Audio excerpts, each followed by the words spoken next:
सर्वांना नमस्कार. स्वागत आहे आपलं मराठी चातुर्य कथा या यूट्यूब चॅनलवर. व्हिडिओला लाईक करा, चॅनलला सबस्क्राईब करा आणि बेल आयकॉनवर प्रेस करा, जेणेकरून सगळ्या नोटिफिकेशन्स तुमच्यापर्यंत वेळेत पोहोचतील. मिलन अभी आधा अधूरा आहे भाग 203. आता राणीनं राणाला शपथ घातली की रोहितसोबत बोलू नको, म्हणून राणा रोहितसोबत बोलत नव्हता आणि रोहितला हे सहनच होईना. राणा रोज त्याला दिसायचा, पण नेहमी हसून बोलणारा राणा त्याच्याकडे तोंड फिरवून जायचा आणि रोहितला हे काही बरोबर वाटेना. राणा त्याच्या आयुष्यात आल्यापासून त्याचं आयुष्य बदलून गेलं होतं आणि आता त्याच्या आईला काय झालंय असं वागायला. म्हणून तो सरळ तिच्याशी बोलायला गेला आणि तिला डॅशिंग लुक देत म्हणाला, एक्सक्यूज मी तुमच्याशी बोलायला आलोय, जरा माझ्याशी बोलता का? पण आता राणीनं त्याचा आवाज ऐकला आणि ती रोहितकडे बघतच नव्हती आणि रोहित 2-3 वेळा तिला हाक मारून थकला आणि म्हणाला, हॅलो, मी तुमच्याशी बोलतोय, मी राणाच्या आईशी बोलतोय, तुम्ही का बघत नाही माझ्याकडे? आणि राणी आता त्याला कटवण्यासाठी आवाज बदलून म्हणाली, मला नाही बोलायचं काहीच तुमच्याशी, तुम्ही इथून निघून जा. आणि रोहित वैतागला आणि वैतागून म्हणाला, आईच्या गावात आता माझी सटकली असं म्हणून त्यानं तिच्या हाताला पकडलं आणि गरकन स्वतःकडे वळवली. तसं घाबरलेल्या राणीनं डोळे झाकून घेतले आणि रोहित तिच्याकडे फार फार चकित होऊन बघत होता आणि त्याला खरंच कळेना की ही इथे कशी. आणि त्यानं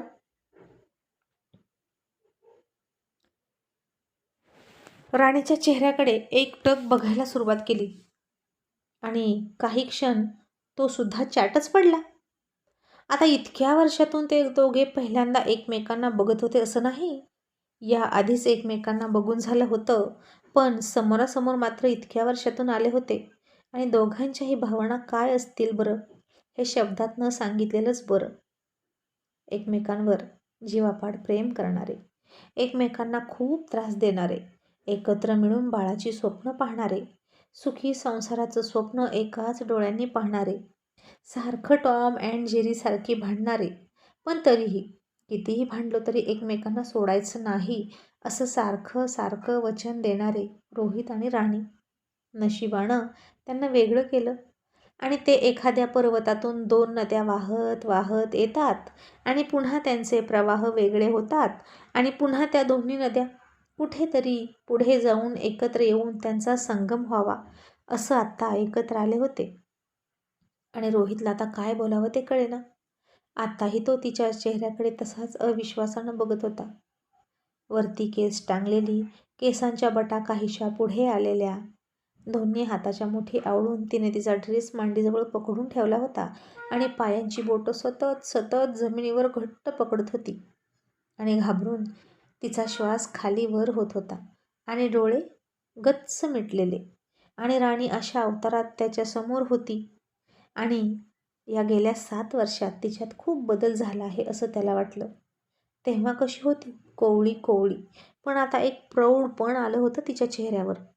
स्वभावादी होता तोच होता, पण निसर्ग नियमानुसार बाईमध्ये बदल होतो. डिलिव्हरीनंतर जो बदल होतो तसाच बदल तिच्यातही झाला होता आणि रोहित तिच्यातला हा बदल आधी आश्चर्य वाटून डोळे विस्फारून बघत होता, पण आता डोळे बारीक करून करून बघत होता आणि खरंच त्याच्याकडे शब्द नव्हते. काय बोलावं त्याला कळेना आणि त्याच्याही पेक्षा खरंच राणी हुशारच होती म्हणावं, कारण तिने डोळेच मिटून घेतले होते. तिकडं बघायलाच नको आणि काय बोलावं हे विचारही करायला नको. आता रोहितच्या मनात खूप सगळ्या भावना उचंबळून येत होत्या, पण आता रोहित कुमारचा इगो आणि राग त्या सगळ्या हळव्या भावनांपेक्षा जास्त होता आणि राणी आपली अजूनही डोळे झाकलेलीच होती. तिच्या मनात आता त्याच्याविषयी काहीच नव्हतं, फक्त आणि फक्त एकच विचार होता की याला कळता कामा नये की राणा त्याचा मुलगा आहे. आणि रोहितने तिला बघितलं आणि काहीच बोलला नाही, पण आता कुठून तरी बोलावं लागणारच होतं. आणि ही इथं आहे तरी कशी? ही राणाच्या आईची मैत्रीण वगैरे आहे का? कारण त्यानं राणाच्या आईला बघितलं होतं, ती दुसरीच होती.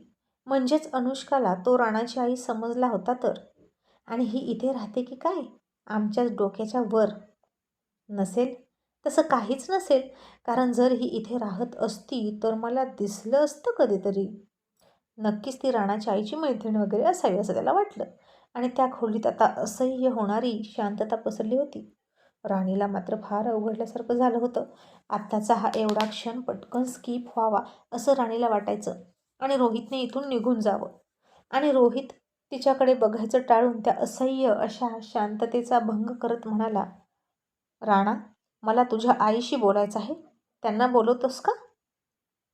आणि आता मनातल्या मनातच राणीनं जीभ चावली आणि म्हणाली, अगं बाई, म्हणजे यांना अजूनही कळलं नाही का की मी राणाची आई आहे? चला, बरं झालं. पण नक्की हे रोहित कुमार राणाची आई कोणाला समजलेत? नक्कीच अनुष्काला समजलेत आणि तिलाच भांडून गेले. आणि पुन्हा रोहित राणीकडे बघायचं टाळून म्हणाला, राणा, तुझ्या आईला बोलवतोस ना? तसं राणीनं डोळे उघडले आणि पुन्हा त्याच्याकडे पाठ केली आणि अस्वस्थ अशी हाताची हालचाल करत म्हणाली, काय बोलायचंय? जे काही बोलायचं असेल ते माझ्याशी बोला. आणि मी काय म्हणते, बोलायचं कशाला? तुम्ही निघा बरं. आणि रोहित नाक फुगवून म्हणाला, मी तुला बोलतच नाही, मी राणाशी बोलतोय. राणा, तुझ्या आईला बोलव प्लीज, ती घरात आहे ना? मला त्यांच्याशी बोलायचं आहे. आणि आता राणीला वाटायचं की रोहितचा गैरसमज झाला तर होऊ द्या, पण आता नको. तिथं राणा पचकला. आता नको तिथं राणा पचकला आणि म्हणाला, अहो फ्रेंड, हीच माझी आई आहे, आणखीन कुणाला बोलवू? तुमच्या समोर तर आहे. तसं राणीनं तोंडवाकडं केलं मनातल्या मनात आणि म्हणाली, हा राणा पण ना एकदम बावळट आहे. कशाला सांगितलं की मी त्याची आई आहे? आता रोहित सरांना शंका येणार म्हणजे येणार. आणि अरे देवा, आता काय करू मी? आणि हे ऐकून रोहित आणखीन शॉक झाला आणि पुन्हा राणीकडे बघून विचार करायला लागला आणि मनात म्हणाला, बरोबर आहे. त्या दिवशी मनोजसोबत आणि राणीसोबत एक मुलगा होता. तो राणाच होता का? आणि राणा तिचा मुलगा आहे आणि मी राणावर प्रेम करतो. ओ माय गॉड, हे किती मोठं सत्य आहे आणि हे मला आत्ता कळत आहे. बापरे. आणि मी कळत नकळत हिच्याशी भांडत होतो का? आणि हिचीच तारीफ करत होतो का? आणि रोहितला तर आता स्वतःचंच काय करावं ते कळेना.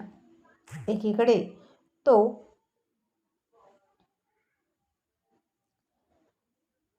राणीला नावं ठेवायचा आणि दुसरीकडे तिचीच तारीफ करायचा, तिच्याच हातचं खायचा, तेही राणामार्फत. आणि आता हे त्याला सगळं कळायला लागलं आणि हिच्या हातची चव ओळखीशी का वाटत होती तेही कळलं. आणि रोहित म्हणाला, राणा, म्हणजे मला खरं खरं सांग, हीच तुझी आई आहे का? आणि राणा म्हणाला, हो फ्रेंड, हीच माझी आई आहे आणि सगळं हीच करायची. आणि रोहित म्हणाला, मग तू यांच्याच हातचं जेवण मला आणत होता का? आणि राणा म्हणाला, हो फ्रेंड, हिच्याच हातचं जेवण आणत होतो. आणि तुम्ही रोज फर्माईश सांगायचा, आज कोणती भाजी हवी, आज काय खायचं, आणि मी सगळं, आणि हीच सगळं बनवून देत होती. आता राणीलाही इकडे वाटलं की अरे देवा, ही काय मुसीबत आहे. आणि तुझ्या मनात आहे तरी काय, हा माणूस रोज माझ्याकडे फरमाईश करायचा आणि मी राणाकडे याच्यासाठी डबे द्यायची का बनवून? काय रे देवा, यालाच म्हणायचं हात दाखवून अवलक्षण. जेवण खाऊन खाऊन माझ्या मुलाशी फ्रेंडशिप करून हा सर्व घरात घुसला. राणी मूर्ख कुठली, काय गरज होती तुला राणाला डबे द्यायची? आणि राणीनं पुन्हा डोळे झाकले तिच्याच बिनडोकपणावर. पण अजूनही राणीला हे माहीत नव्हतं की रोहित खाली राहतो. राणी आता सरळ डोळे झाकून सगळं ऐकत होती आणि आणखीन काय काय उलगडा करतोय हा बिनडोक राणा, कुणास ठाऊक असं तिला वाटायचं. राणीला अजून हे माहीत नव्हतं की रोहित तिच्या खाली राहतोय. आणि आता पुन्हा भयान शांतता पसरली आणि राणी राणाला त्या शांततेचा भंग करत म्हणाली, राणा, यांना जायला सांग आणि पुन्हा इथे येऊ नका म्हणावं. आणि राणी म्हणाला, आई, अगं फ्रेंड आहेत ते माझे, पहिल्यांदा आपल्या घरी आलेत, यांना मी कसं जा म्हणू? राणी म्हणाली, राणा, तुला सांगितलं ना, यांच्याशी फ्रेंडशिप करायची गरज नाही. आणि खबरदार, जर तू त्यांना बोललास तर ते तुझे कोणीही नाहीत आणि फ्रेंड वगैरे सगळं विसरून जा. तसा रोहित म्हणाला, काय कारण? नाही विसरून जायचं. कारण तरी काय? तू असं करू शकतच नाही. मला माहीत आहे तू असं का करतेस. आणि हे बघ, एक गोष्ट लक्षात ठेव, राणा आणि मी फ्रेंड आहोत आणि आमची फ्रेंडशिप तू तोडू शकत नाहीस, कारण त्याचा त्रास त्यालाही होतोय आणि मलाही होतोय. आणि राणी म्हणाली, मग मी काय करू? आता तुम्हाला त्याचा त्रास होतोय का? आणि राणा लहान, तो हळूहळू गोष्टी विसरून जाईल, फक्त तुम्ही त्याच्यापासून दूर व्हा. रोहित म्हणाला, पण का? आणि राणी म्हणाली, का म्हणजे? कोण लागतो? तो तुमचा आणि तुम्ही कोण लागतं त्याचे? कोणीही नाही. तो माझा मुलगा आहे. त्यानं कोणाशी बोलायचं आणि कोणाशी नाही हे मी ठरवणार. तुम्ही गुपचूप इथून जा बरं. नाहीतर. आणि रोहित म्हणाला, नाहीतर काय? धमके कोणाला देतेस? हे बघ, या भाषेत माझ्याशी बोलायचं नाही. नाहीतर. आणि राणी त्याच्याकडे न बघता थोडा आवाज वाढवून म्हणाली, तुम्ही माझ्याच घरात येऊन मला अशी धमकी देऊ शकत नाही बरं का? नाहीतर मी काय करेन ते बघाच. आणि रोहितनं आता हाताची घडीच घातली आणि म्हणाला, पोकळ धमक्या मी देतच नाही. पोकळ धमक्या तर तू देतेस आणि तू काय चीज आहे हे मला माहीत आहे. पण तो विषय मी आता इथं काढणारच नाही. खरं तर इतक्या वर्षातून तू मला दिसतेस म्हणूनच मला त्रास होतोय. माझ्या आयुष्यात पडलेलं एक वाईट स्वप्न म्हणून मी तुला विसरून गेलो होतो. पण तू पुन्हा मला का दिसली? राणीला आता फार वाईट वाटलं. आपण इतकी वर्षे त्यांची आठवण काढत काढत राणाला मोठा केला. राणाला त्यांच्यासारखा बनवला. बापाचा द्वेष करू नको असं सांगितलं आणि हा असा बोलतोय का? रोहित सरांचा राग 7 वर्षानंतरही जसाच्या तसा आहे असं तिला वाटलं आणि ती मनात म्हणाली, सर, तुम्ही तुम्हाला पडलेलं एक वाईट स्वप्न म्हणून विसरण्याचा प्रयत्न करा. पण मी मात्र मला पडलेलं एक सुंदर स्वप्न म्हणून कायम जपून ठेवलं आणि जपून ठेवत राहील. तिचे डोळे आता पाण्यानं भरले होते तरीही आता आलेल्या या संकटाला धैर्यानं ती त्याला आता सामोर जात होती. कारण आता राणी कमजोर पडली तर रोहित समोर सगळं सत्य उघड होईल. आणि राणी म्हणाली, हे पहा, तुम्ही इथे आमदार आहात म्हणून रुबाब करायचा नाही. आणि रोहित रागात म्हणाला, रुबाब नाही करत मी. आणि कळत नकळत त्याचा आवाजच वाढायचा बोलताना, कारण रोहितचं बोलणंच तसं होतं, खूप खूप डॅशिंग. आणि ती म्हणाली, मग ही काय बोलण्याची पद्धत झाली का तुमची एका अनोळखी बाईशी? आणि रोहित फार फार वेदना होऊन म्हणाला, बरोबर आहे, अनोळखीच आहे तू माझ्यासाठी. तू सगळं विसरलीस आणि पुढं गेलीस. मी मात्र मूर्खासारखा तेच तेच सगळं जपत राहिलो. आहे तू माझ्यासाठी अनोळखी, पण मी त्या अनोळखी बाईसोबत फक्त आणि फक्त राणासाठी बोलायला आलोय. मला माहीत नव्हतं तो तुझा मुलगा आहे आणि कदाचित माहीत असतं तरीही मी त्याच्याशी फ्रेंडशिप केली असती की नसती मला माहीत नाही. कदाचित केलीच असती फ्रेंडशिप, कारण तो खूप गोड मुलगा आहे आणि मैत्रीला वयाचं बंधन नसतं, जातीपातीचं बंधन नसतं. तो कोणाचा मुलगा आहे याचाही मला फरक पडत नाही. त्यामुळे तू त्याला घातलेली शपथ काढ, कारण त्याशिवाय तो माझ्याशी बोलणार नाही. तुझ्या मुलाला होणारा त्रास एक आई असून तुला दिसत नाही? आणि राणी आता मनात म्हणाली, बापरे, रोहित सर खूप हट्टी आहेत. फक्त एक मित्र आहे म्हणून राणावर ते इतका हक्क दाखवतात आणि जर त्यांचाच मुलगा आहे हे कळल्यावर ते काय करतील? आणि राणी म्हणाली, तुम्हाला काय करायचंय? माझ्या मुलाचं मी बघून घेईन. तुम्ही जाता की नाही तेवढं सांगा. आता रोहितसुद्धा दोन्ही हात कमरेवर ठेवून म्हणाला, जाणार तर आहेच, पण राणाची फ्रेंडशिप परत एकदा मिळवून. कारण मला खूप त्रास होतोय राणा माझ्याशी बोलायचा बंद झाल्यापासून, आणि मला राणा हवा आहे बस. आणि अरे देवा, राणीला तर घामच फुटायला लागला. तो माझा तिरस्कार करतोय आणि राणा माझा मुलगा आहे हे कळूनसुद्धा हा माणूस त्याच्या फ्रेंडशिपसाठी ठाम आहे. मग मुलगा आहे हे कळल्यावर काय करेल? एका हातात उचलून घेऊन जाईल राणाला, तेही एका सेकंदाच्या आत. आणि आता राणीला कोणाचा आधार मागावा तेच कळेना. तरीही राणी त्याला पोकळ धमकी देत म्हणाली, हे पहा, तुम्ही जाता की नाही? तुमचा आणि माझा आता काहीही संबंध नाही. आणि रोहित म्हणाला, मी कुठं संबंध जोडायला आलोय? मला तर माहीतही नव्हतं की इथे तू आहेस आणि राणाची आई तू आहेस. मला तर तुझं तोंडही बघायचं नाही. माझा संबंध फक्त राणाशी आहे. बाकी तुझ्याशी मला देणं घेणं नाही. आणि राणीनं आता हातात मोबाईल घेतला आणि म्हणाली, तुम्ही जाणार नाही ना? तुम्ही असे ऐकणार नाही. मी पोलिसांना फोन करीन. आणि रोहित थोडासा उपरोधिकपणे हसला आणि तिची ती धमकी मच्छरसारखी झटकून म्हणाला, कर कर, खुशाल पोलिसांना फोन कर. मी बघतोच इथे कोणता पोलीस येतोय. आणि राणीला वाटलं की आता याच्यावर पोलिसांचा सुद्धा फरक पडेना, कारण तो आमदार होता ना. आणि राणीला वाटलं की आता एका आमदाराला टेशन देण्यासाठी दुसरा आमदार चांगला आहे की, नाहीतर त्याला नुसतं इतके दिवस आयतं खाऊ पिऊ घालून काय उपयोग? आणि राणी म्हणाली, राणा, जा त्या खालच्यांना बोलवून घेऊन ये, नाहीतर त्यांना इतके दिवस जेवण घातलं त्याचा फायदा तरी काय? जा त्यांना बोलवून आण. राणा आता कन्फ्यूज झाला. आता कुणाला बोलवून आणायचं? तो तर रोहितच होता ना. आणि रोहित राणाला खमकी आवाजात म्हणाला, राणा, तू कुठेही जाऊ नकोस, तू इथेच थांब. आणि राणी म्हणाली, राणा, यांचं काहीच ऐकू नको आणि यांच्या मोठ्या आवाजाला अजिबात घाबरू नकोस. यांना सवयच आहे असं बोलण्याची आणि लोकांना घाबरवायची. आणि रोहितही खोचकपणे म्हणाला, फारच चांगलं ओळखतेस की तू मला. आणि आता राणा त्या दोघांचं ते बोलणं ऐकून म्हणाला, तुम्ही दोघे या आधीपासून एकमेकांना ओळखता का? तुम्ही आधी भेटला आहात का एकमेकांना? आणि राणी म्हणाली, नाही राणा, मी यांना अजिबात ओळखत नाही आणि तूही यांच्याशी जास्त ओळख वाढवू नकोस. हे जास्त ओळख दाखवण्याच्या लायकीचेच नाहीत. हे आपले कुणीही नाहीत.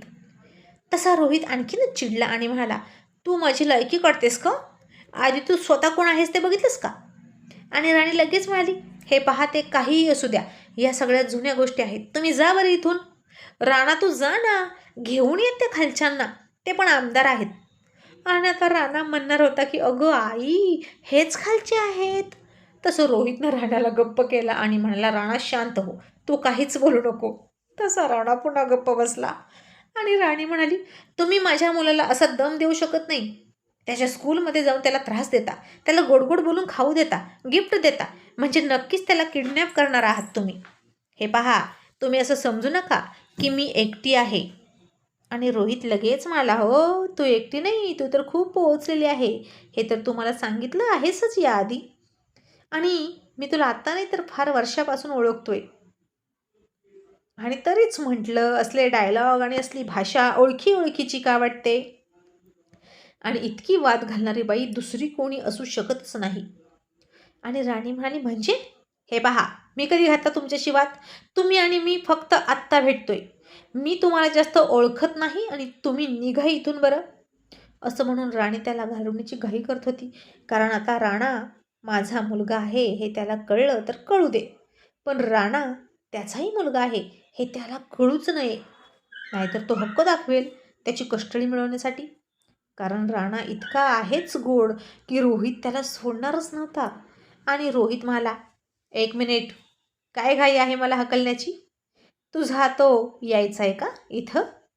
असं रोहित मनोजला उद्देशून म्हणाला. आणि यायचा तरी येऊ दे ना, कुणीही येऊ दे, मला अजिबात इंटरेस्ट नाही त्याच्यामध्ये, असं रोहित मनोजसाठी म्हणत होता.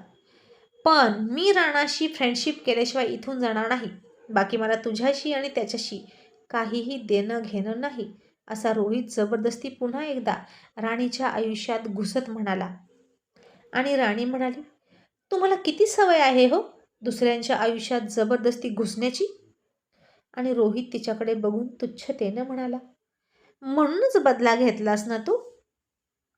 मी जबरदस्ती तुझ्याशी? असं म्हणून पुन्हा तो गप्प झाला आणि पुढचं वाक्य त्यानं सोडून दिलं आणि गप्प झाला. आणि राणी म्हणाली, हो हो, तुम्ही जबरदस्तीच करता प्रत्येक गोष्टीत आणि आत्ताही जबरदस्ती करत आहात. जबरदस्ती माझ्या घरात आलेले आहात आणि येतील ते बघाच तुम्ही. मला एकटी समजू नका.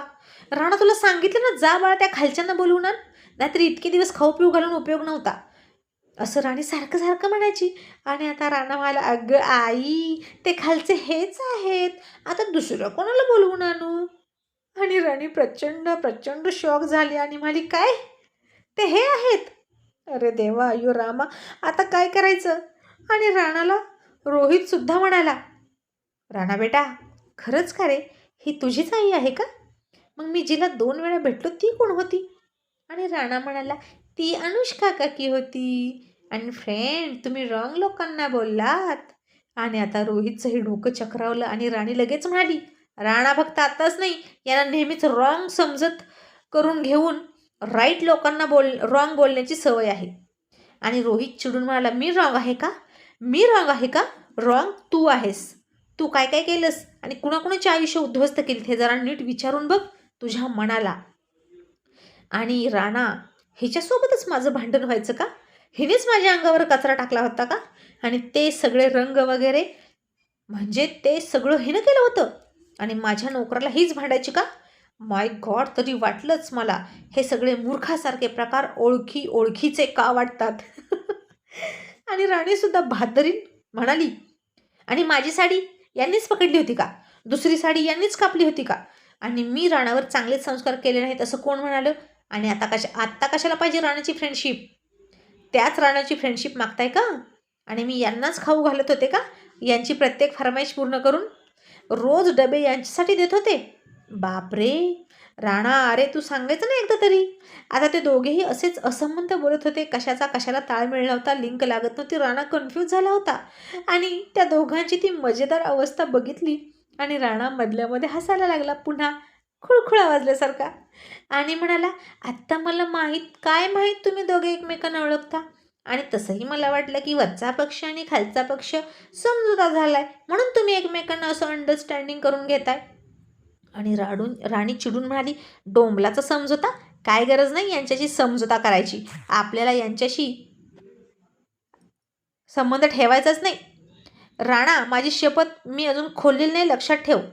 आणि राणी रोहितला म्हणाली, हे पहा, आता तुम्हाला कळालं ना की मी त्याची आई आहे, तर प्लीज यापुढे त्याला बोलू नका आणि आमच्यापासून दूर राहा. माझ्या मुलाला तुम्ही भेटायचं नाही, समजलं? स्कूलमध्ये सुद्धा नाही आणि खाली सुद्धा नाही आणि कधीच नाही. मला माहीत आहे तो फ्लॅट तुमचा आहे, पण हा फ्लॅट मला कंपनीने दिला आहे, मी तो सोडू शकत नाही. पण माझ्या मुलापासून दूर राहा, कारण माझा मुलगा फक्त माझा आहे. आणि सारखं माझा मुलगा हे ऐकून ऐकून रोहितचं डोकं भिनभिनलं आणि म्हणाला, ठीक आहे ना, आहे तर तुझा मुलगा, तर असू दे. मी कुठं म्हणतोय की तो माझा मुलगा आहे. आणि मला माहीत आहे तू मुद्दाम सारखी अशी म्हणतेस, कारण मला कधी काळी तुझ्यापासून आपल्या दोघांचं मुलं हवं होतं आणि म्हणून तू आत्ताही मला चिडवण्यासाठी सारखी तशी म्हणतेस ना. आणि मला माहीत आहे तू आणि मनोजनं लग्न केलेलं आहे आणि तो तुम्हा दोघांचा मुलगा आहे. आता त्याचा असा गैरसमज झालाय म्हटल्यावर राणी पण गप्प बसली. जाऊ दे, मरू दे, त्यानं काय आतापर्यंत कमी गैरसमज करून घेतलेत का? किड खावाई रोहित कुमार. पण राणा त्याचा पोरगा आहे हे नको त्याला कळायला. म्हणून राणी म्हणाली, हो, आहे तो माझा आणि मनोजचा मुलगा. त्यामुळेच आता कळलंय ना तुम्हाला, तर अजिबात बोलू नका तुम्ही त्याच्याशी. तुम्ही आमचा तिरस्कार करता ना, तसाच राणाचा सुद्धा तिरस्कार करा आणि दूर राहा. आणि राणा म्हणाला, आई अगं असं का बोलतेस ग, नको ना असं बोलू, फ्रेंड चांगले आहेत. राणी म्हणाली, तू गप्प बस, तुला काही कळणार आहे की या माणसानं आपल्यासोबत काय काय केलं होतं. अजिबात या माणसाला भेटायचं नाही, हा चांगला माणूस नाही, तुझ्यावर वाईट संस्कार करेल. आणि रोहित म्हणाला, अच्छा, माझे वाईट संस्कार? आणि तुझे संस्कार खूप चांगले आहेत का? नवऱ्याला फसवायचं आणि यारासोबत फिरायचं, यालाच चांगले संस्कार म्हणतात. आणि राणी म्हणाली, हे बघा, मला आता या गोष्टीवर बोलायचंच नाही. त्याला खूप वर्ष झाले आहेत आणि तुम्ही इथून निघा बरं, नाहीतर मी पोलिसांना बोलवेल. आणि रोहित म्हणाला, खूपच बोलायला लागलीस की, मला पोलिसांची धमकी देतेस, तुझी इतकी हिंमत? आणि राणी म्हणाली, खरं तर माझी हिंमत तुम्हीच वाढवली. आणि एक गोष्ट लक्षात ठेवा, स्वतःच्या आत्मविश्वासाची ढाल जर मजबूत असेल तर जगानं खच्चीकरण करण्यासाठी कितीही उलाढाल केली तरी फरक पडत नाही. आणि मीही आता तशीच आहे. मला कितीही तोडण्याचा प्रयत्न केला आणि कितीही मारण्याचा प्रयत्न केला तरी मी हार मानले नाही. मी उभा आहे खंबीरपणे माझ्या पायावर. आणि आता प्लीज इथून निघा. असं म्हणून राणी त्याला पाठ दाखवून गेली आणि तिनं दरवाजा उघडला, त्याला बाहेरचा रस्ता दाखवला. आणि रोहितने एकदा राणाकडे बघितलं आणि पुन्हा तिच्याकडे रागात बघितलं आणि तिला तसाच खूप रागात म्हणाला, राणा तुझा आणि मनोजचा मुलगा आहे हे कळल्यावर खरं तर मला राग यायला पाहिजे, पण का कुणास ठाऊक मला त्याचा रागच येत नाही. आणि माझ्या मनात त्याच्याबद्दल असणारी आपुलकी, आपलेपणा जराही कमी झाला नाही. आता जातोय मी, पण लक्षात ठेव, रोहित मल्हारराव सूर्यवंशी आहे मी. मी हार मानत नाही. तू तुझा संसार कर गुण्यागोविंदाने, माझ्या तुला शुभेच्छा, पण माझी आणि राणाची फ्रेंडशिप तू नाही तोडू शकत. तुझा नवरा, ओ सॉरी. असं म्हणून रोहित थोडा थांबला आणि पुन्हा खूप विषारी बोलत म्हणाला, पहिल्या नवऱ्याला फसवून तू केलेला तुझा दुसरा नवरा आला की त्याला निवांत विचार आणि मग मला उत्तर द्या. राणा बेटा, मी तुझी खाली वाट बघतोय. असं म्हणून रोहित निघून गेला आणि राणीनं दरवाजा लावला आणि राणाला घाबरून जवळ घेतलं आणि रडायला लागली. आणि छोटा राणा म्हणाला, आई, ते असं का म्हणाले की तुझा नवरा आल्यानंतर? कोण आहे तुझा नवरा? आणि आई, फ्रेंडचं नावसुद्धा रोहित सूर्यवंशी आहे आणि माझ्या बाबांचं सुद्धा. तसं राणीनं त्याचं तोंड दाबलं आणि त्याच्या डोक्यावर अश्रूंचा अभिषेक घालत म्हणाली, आता काय सांगू राणा तुला, सत्य आता उंबरठ्यावर येऊन ठेपलं आहे. तुझे बाबा आणि माझा नवरा आपल्या खूप जवळ आहेत. मग आता काय होईल पुढं, या सगळ्या सत्याला कशी वाचा फुटेल हे पाहणं इंटरेस्टिंग ठरणार आहे. Thank you so much.